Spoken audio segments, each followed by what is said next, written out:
परम भक्त हुए भगवान के, उनका नाम था कुआ जी। क्या नाम था? कुआ जी। उनका नाम कुआ इसलिए पड़ा, उसके पीछे भी एक कथा है।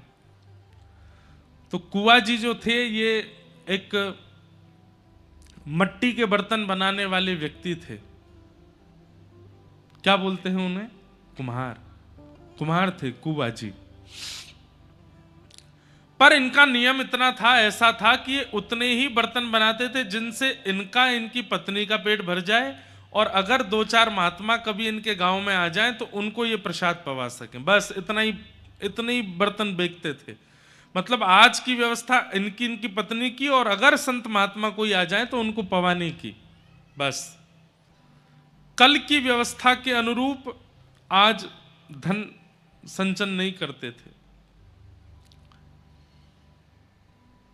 भगवान के मन में आया कि कुआ जी इतने बड़े भक्त हैं, इनका यश मुझे ही करना होगा संसार में।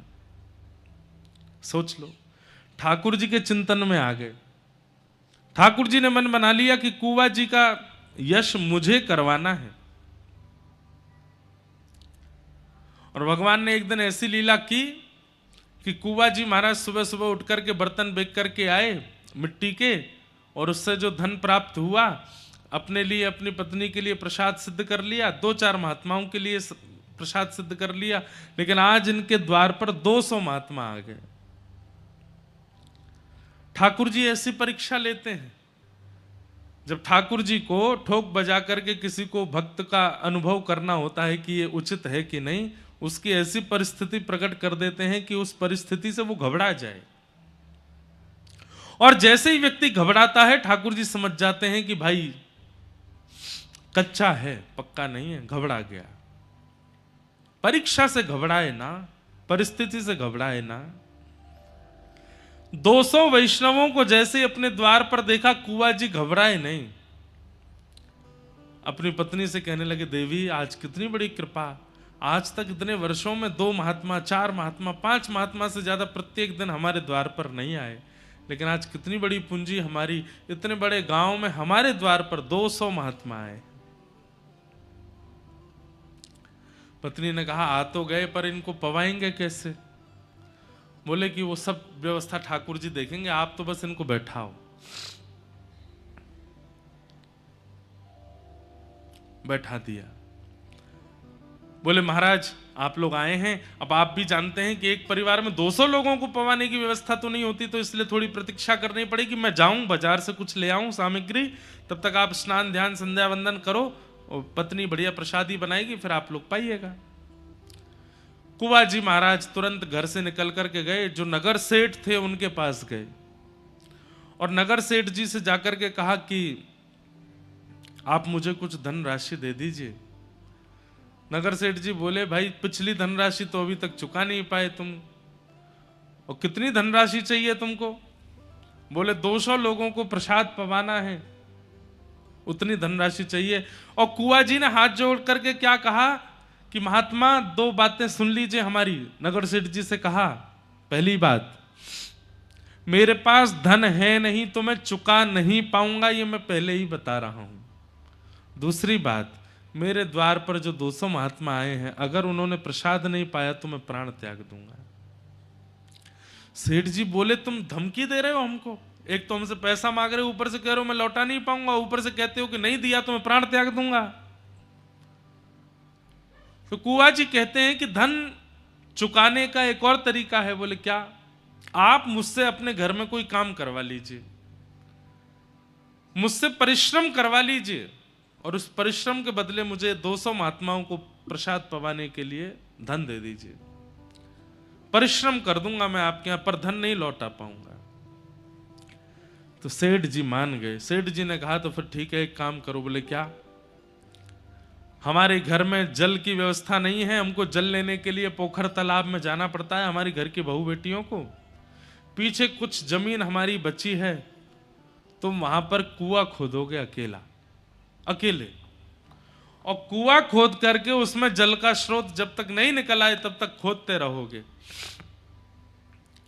कुआं में पानी ऐसी थोड़ी आ जाता है कि 2, 4, 10 फीट में आ जाए। शर्त है तुम और तुम्हारी पत्नी तुम ही दोनों कुआं बनाओगे।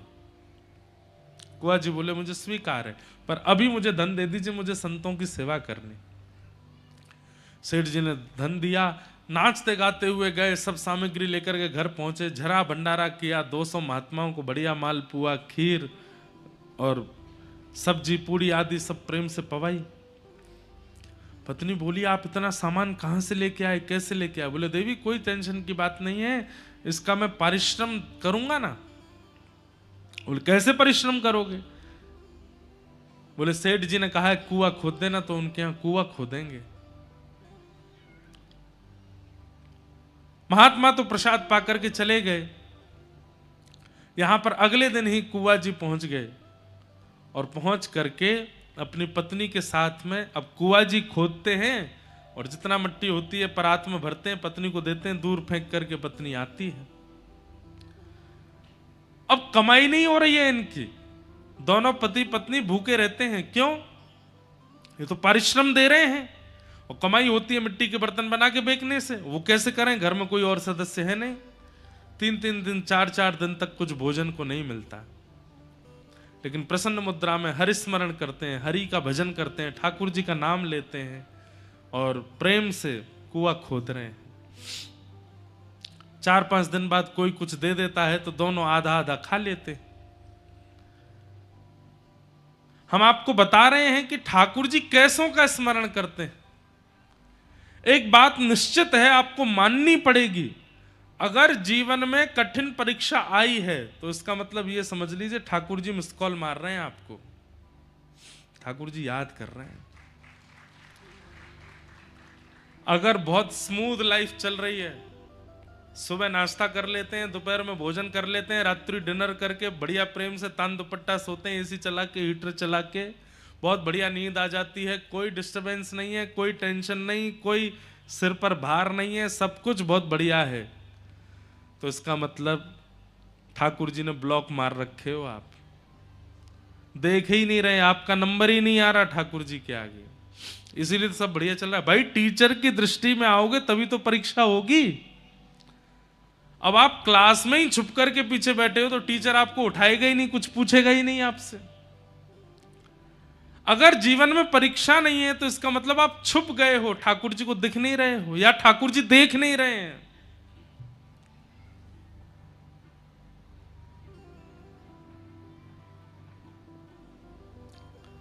तो कुआं जी की ऐसी परीक्षा, लेकिन प्रसन्न मुद्रा में भगवान का स्मरण करते हुए कुआं खोद रहे हैं। खोदते खोदते खोदते खोदते जल का स्रोत आ गया, कुछ फीट भीतर चले गए। पत्नी को बार बार मिट्टी ऊपर देते थे। पत्नी से कहा देवी देखो जल का स्रोत आ गया, अब कुछ दिन और फिर उसके बाद ये कुआं निर्माण हो जाएगा। पत्नी भी बड़ी प्रसन्न हो गई, इतने दिन हो गए, घर में व्यापार भी नहीं हुआ, कुछ काम धंधा भी नहीं हुआ, भोजन पानी भी नहीं चल रहा है, अब बढ़िया कुआं बन जाएगा तो हम फिर से बर्तन बेचेंगे, धन कमाएंगे। मिट्टी फेंकने के लिए जैसे ही पत्नी गई तो जल इतना ज्यादा आ चुका था कि उस जल के आगमन से आसपास जो मिट्टी थी वो गीली होकर के धंस गई और फिटों नीचे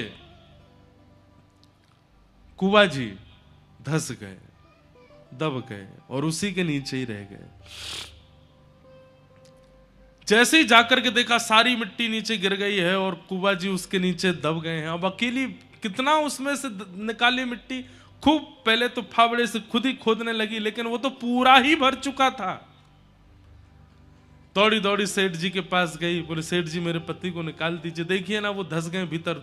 पूरा गांव इकट्ठा हो गया, सब लोग योजना बना रहे हैं, यहां से खोदो, यहां से खोदो, यहां से करो, ऐसे करो। पर अंत तो गत्वा, क्योंकि कुआं जी इतने प्रसिद्ध और इतने बड़े व्यक्ति नहीं हैं, इसलिए गांव के लोगों ने कहा परिश्रम करके हम मिट्टी निकाल भी देंगे तो भी कुआं जी जीवित तो मिलेंगे नहीं, मर चुके होंगे। इतनी देर हो गई है, इतनी मिट्टी में धंस करके व्यक्ति कैसे बच सकता है। सेठ जी भी वहां से जाने लगे। एक बहुत सुंदर पद मैंने अभी कुछ दिन पहले एक कथा में गाया था। ऊधो जब टेढ़े दिन आवे, ऊधो जब टेढ़े दिन। बहुत सुंदर पद है। जब टेढ़े दिन जीवन में आते हैं कैसा होता है? हाँ हाँ, ऊधो जब टेढ़े दिन आवे, ऊधो जब टेढ़े दिन आवे। बंधुओं, एक बात याद रखिएगा, मैं वक्ता हूं, मुझसे लेकर के पीछे बैठे हुए व्यक्ति कोई किसान हैं, उन तक भी इस संसार में कोई व्यक्ति ऐसा नहीं है जिसके जीवन में टेढ़े दिन नहीं आते, जिसके जीवन में विषमताएं, परिस्थिति नहीं आती। अगर नहीं आ रही हैं तो वो जी ही नहीं रहा है, वो इस संसार का है ही नहीं है। इस संसार में आए हैं तो भोगना तो पड़ेगा, परिस्थितियां तो आएंगी। ये संसार एक विद्यालय है और हम सब यहाँ के विद्यार्थी हैं, परीक्षा तो होंगी। ऊधो जब टेढ़े दिन आवे, ऊधो जब टेढ़े। शब्द सुनिएगा, इष्ट मित्र मुख हूं नहीं बोले, इष्ट मित्र मुख हूं नहीं बोले, इष्ट मित्र मुख हूं नहीं बोले, इष्ट मित्र मुख हो नहीं बोले, देखत नैन चुरावे हो, देखत नैन चुरावे। कई लोग इस परिस्थिति को देख चुके होंगे और जिन्होंने नहीं देखी है वो तैयार रहना देखने के लिए, होने वाला है आपके साथ। ये परिस्थिति सबके जीवन में या तो आ चुकी होगी या आने वाली है, इसलिए तैयार रहिएगा। इष्ट मित्र मुख हूं नहीं बोले, इष्ट मित्र मुख हो नहीं बोले, ओ देखत नैन चुरावे हो, देखत नैन चुरावे। जब टेढ़े दिन आवे, जब टेढ़े दिन अच्छा, आवे। पद सुन के पता चला कौन से संदर्भ का पद है ये? जब भगवान कृष्ण ब्रज छोड़ करके चले गए हैं मथुरा और उद्धव जी समझाने आए हैं गोपियों को, तब गोपियां गा रही हैं इस बात को। ऊधो जब टेढ़े दिन आवे, ऊधो जब टेढ़े। और टेढ़े दिन आता है तो क्या होता है? सोना छूवे होत है माटी, सोना छूवे, सोना छूते ही मिट्टी हो जाएगा। कहाँ एक समय हम ऐसे थे कि हम जो हाथ धर दें वो सोना हो जाता था, और अब टेढ़े दिन आए तो क्या हुआ? सोना छूते हैं तो मिट्टी हो जाता है। सोना छूवत होत है माटी, सोना छूवत होत है और माटी। सबसे बड़ी बात, मूरख ज्ञान बतावे हो, मूरख ज्ञान बतावे। सबसे मूर्ख व्यक्ति हमारे मित्रों में, सबसे मूर्ख व्यक्ति हमारे परिवार में, वो ज्ञान देने लग जाता है जब टेढ़े दिन आते हैं। ऊधो जब टेढ़े दिन आवे, ऊधो जब टेढ़े दिन आवे, ऊधो जब टेढ़े दिन आवे। और अंत में गोपियां बहुत अच्छी बात कहते, बहुत बड़ा पद है लेकिन क्योंकि प्रसंग नहीं है इसलिए पूरा पद गाने का अभिप्राय नहीं है।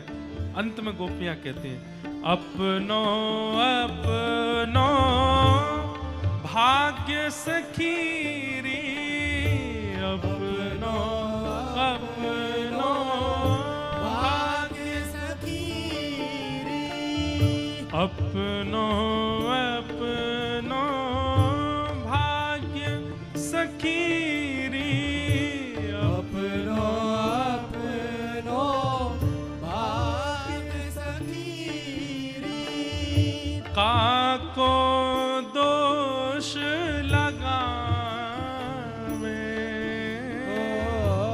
काको दोष लगावे, हे सूरदास विधि ना के आगे, सूरदास विधि ना के आगे, सूरदास विधि ना के आगे, सूरदास विधि ना के आगे, छिन भर टरहु न पावे हो,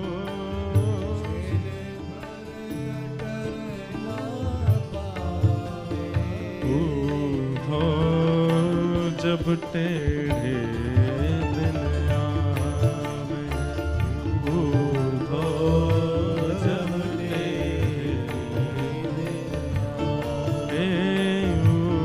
ऊधो जब टेढ़े दिन आवे, ऊधो जब टेढ़े दिन आवे।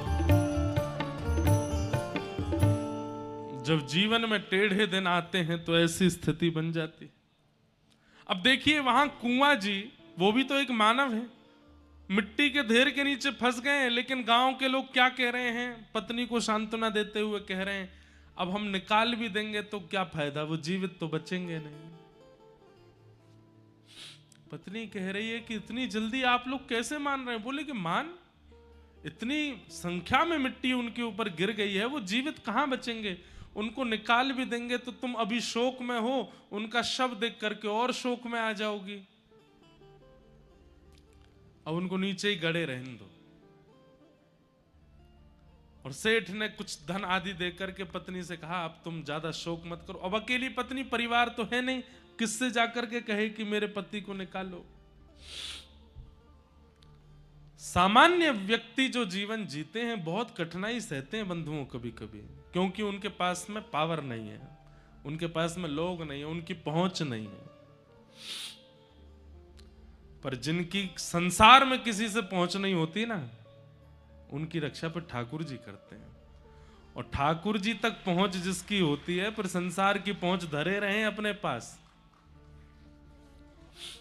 कुआ जी की पत्नी रोज ठाकुर जी से प्रार्थना करती, बोले नाथ मेरे पतिदेव आपका भजन करते थे और आपके जन, आपके संत, आपके भक्तों के लिए कर्जा लेकर के भोजन कराते थे कि संत भूखे ना चले जाएं, और अंत तो गत्वा क्या दिया, मेरे पति का ऐसे इस प्रकार निर्मम तरीके से उनकी हत्या हो गई, और यहां तक कि आज मेरा कहने को कोई नहीं संसार में जो उनके शव को निकाल सके मिट्टी के भीतर से। पति कहते थे कि आप हमारे हो, आप हमारे हो, आप भी हमारे नहीं हो। आज आप भी नहीं आए हो मेरे इस शोक की घड़ी में मेरे पास। रोज पत्नी रोती, महीनों निकल गए बंधुओं, महीनों। पत्नी रोज जाती और उस टीले पर जो धस चुका था वहां जाकर के प्रणाम करती, वहीं बैठी बैठी रोती रहती। एक बार कुछ संतों की जमात आई और वो संतों की जमात उसी टीले के बगल से निकल रही थी जहां कुआ जी धस गए थे। वहां उन्होंने अच्छी व्यवस्था जान वहां बैठ करके अपने प्रसाद आदि खोल करके पोटलियों से पाना प्रारंभ किया। तभी उनको हरिशरणम हरिशरणम हरिशरणम हरिशरणम हरिशरणम नाम की ध्वनि आने लगी। ढूंढने लगे ये कौन बोल रहा है, इतना मधुर, इतना शांत, इतनी धीमी स्वर में, लेकिन हमें इतना स्पष्ट सुनाई दे रहा है। और इस स्वर में ऐसा लगता है कि मानो मानो साक्षात हरि सामने खड़े हैं, उनको देखते हुए कोई बोल रहा है। इधर उधर दिशाओं में ढूंढने लगे कहां से ये ध्वनि आ रही है, कहां से ये स्वर आ रहा है, लेकिन कहीं कोई प्राप्त नहीं हुआ। तभी उन संतों ने कहा कि कौन बोल रहा है भाई, ये आकाशवाणी हो रही है क्या हरिशरणम की। तभी एक महात्मा ने कान लगा करके उस टीले में जब कान लगा करके देखा तो कहा अरे इसके भीतर से आवाज आ रही है। खूब सारी संख्या में वो महात्मा थे, कोई कुल्हाड़ी लेकर के, कोई खपरेल लेकर के, कोई जो साधन मिला सब लेकर के उसको खोदने लगे। गांव के लोग इकट्ठे हो गए, अरे भैया क्या कर रहे हो, काय को खोद रहे हो। बोले अंदर से आवाज आ रही है, अंदर कीर्तन कीर्तन की ध्वनि सुनाई दे रही है। पूरा गांव इकट्ठा हो गया। किसी ने जाकर के कुआ जी की पत्नी को बताया, बोले जहां कुआ जी दबे थे आज कुछ महात्मा मिलकर के वहां खोद रहे हैं और ऐसा कह रहे हैं भीतर से आवाज आ रही है। पत्नी दौड़ी दौड़ी गई, वहां जाकर के जब देखा तो सब संत लगे हैं खोदने में। खोदते खोदते खोदते 2 दिन बीत गए। गांव के लोग भी अब अविश्वास, अरे हम तो पहले ही मना कर रहे थे, इतने महीने हो गए, कहां कंकाल भी नहीं बचा होगा उनका। तो अरे यहां से ध्वनि आ रही है स्वर की। थोड़ी देर में पूरे गांव को भी वो ध्वनि सुनाई देने लगी, हरिशरणम हरिशरणम हरिशरणम। खोदते खोदते 2 दिन बाद जैसे ही अंतिम परत पर पहुंचे, जैसे ही मिट्टी हटा करके देखा तो क्या पाया, सुंदर दिया जला है, सामने साक्षात ठाकुर जी का श्री विग्रह विराजमान है और कुआ जी बैठ करके खूब मधुर वहां भजन कर रहे हैं, ठाकुर जी का हरिशरणम नाम संकीर्तन कर रहे हैं। कभी हाथ में करताल लेकर के नृत्य करने लगते हैं, कभी बैठ करके प्रणाम करने लगते हैं, वंदन। देख करके किसी को भी विश्वास नहीं हुआ, ये कैसे हो सकता है। महीनों पहले दब चुका व्यक्ति, महीनों पहले जिसकी मृत्यु हो गई नीचे दब करके, वो जीवित कैसे है। क्योंकि हरि के स्मरण में कुआ जी हैं। कुआ जी के स्मरण में हरि हैं, ये पहली बात है। पर कुआ जी के मन में हरि स्मरण होते होते होते एक स्थिति ऐसी आई कि अब हरि के स्मरण में कुआ जी हैं, तो चाहे जैसी परिस्थिति आ जाए, हरि के स्मरण में जो आ जाता है, परीक्षाएं तो उसकी होती हैं लेकिन कोई उसका बाल बांका नहीं कर पाता। जीवित कुआ जी वहां से निकल करके